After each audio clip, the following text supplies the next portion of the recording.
First things first, I appreciate your support. So a quick one. Do you have a top loader? Let's say 5-7 years plus in use and it's making this noise.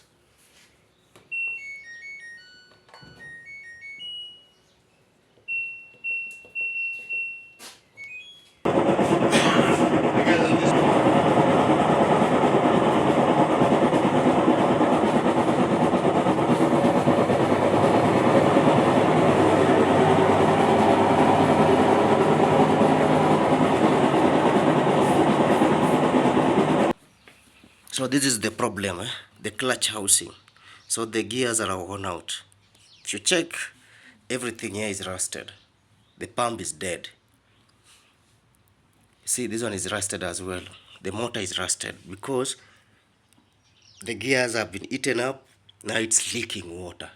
So if you're hearing that sound, you replace the clutch housing, the gears. Once you replace that, it will stop making noise. But unfortunately for top loaders, they rarely have issues,